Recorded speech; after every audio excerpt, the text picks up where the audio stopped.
माझ्या नजरेला नजर देत नाही या। आपल्या साध्या सरळ विक्रांनी आपल्याला फसवलंय।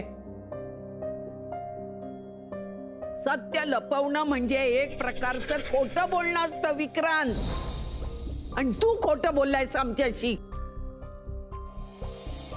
कायद्यातून पळवाटा काढून वागणं त्याला बेशिस्त वागणं म्हणतात, आणि कायदा करणाऱ्याचा अपमान। त्यांनी आपल्या लोकांशी बोलणं टाळलं, आता घरातले त्याच्याशी बोलणार नाही तेव्हा कसं वाटतं हे त्याला कळलं पाहिजे।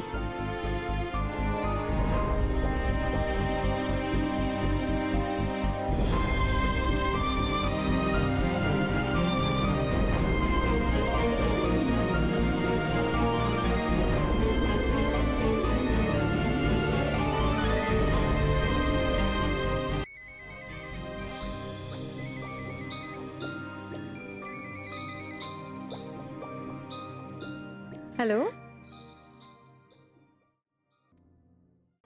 हेलो विक्रांत।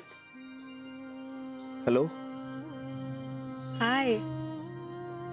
तुम्ही बोलत नाहीत तर मला वाटलं की फोन चुकून लागला की काय। होतं ना असं कधी कधी, आपल्याला कळतच नाही आणि फोन कनेक्ट होतो। नाही तसं नाही। ओके बोला ना। हाँ हो। काय झालं विक्रांत? ताई ठीक आहे ना? हाँ ती ठीक आहे। मग ऍक्च्युली नाही नाही काही नाही। मी बोला ना विक्रांत, काही अडचण असेल आणि मी मदत करू शकणार असेल तर मी नक्की करेन। हेलो मानसी, मला 2 मिनिट बोलायचं होतं। 2 मिनिटात होईल? मानसी कसं आहे की थांबा, आता काहीच बोलू नका, आपण भेटून बोलूया।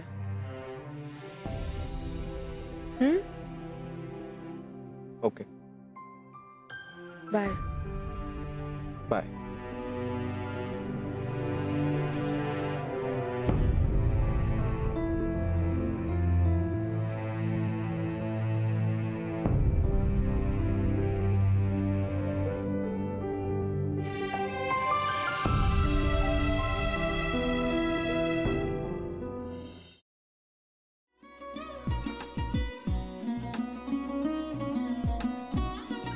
लावू का? हो असाच लावू ना?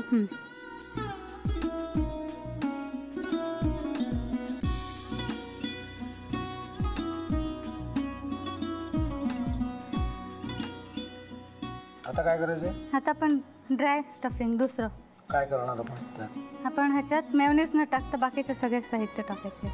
अच्छा हे सगळं? ऋतू, माझा तर विश्वासच बसत नाहीये। म्हणजे अगं बहिणी आमचं लग्न व्हावं म्हणून किती प्रयत्न करत होती, आणि ते सगळं करताना ती शिवच्या आम्हाला माहिती पुरवते। नाही, मला नाही वाटत। गौरी खूप चांगली असतो म्हणून तुला सगळं जगत चांगलं दिसतं, पण शिव उगाच बोलला असेल का? त्याच्यावर विश्वास नाहीये का तुझा? शिववर पूर्ण विश्वास आहे मी माझा, पण तो आता हे जे काही करतोय ना, म्हणजे निशा बहिणी समोर त्या राधिका सोबत फिरण्याचं नाटक वगैरे, ते त्याचा काही उपयोग होणार नाहीये। अगं असं कसं म्हणतो? अगं नीलिमा, जतीन भाईंचा कॉल आहे। हो माहितीये। रिसीव कर ना। अगं बघ कट झाला, आता तू रिसीव केला नाहीस म्हणून ते मला करतील। अब पुन्हा आला बघ, घे बघू। पण हे एक ना एक दिवस घडणारच होतं। आता मला कळलं, तुम्ही 2 दिवस झाले काय सांगत होता ते। बनू हे संकेत असतात आणि हे ठरवून येत नसतात। मी बाहेर तुमची वाट बघते.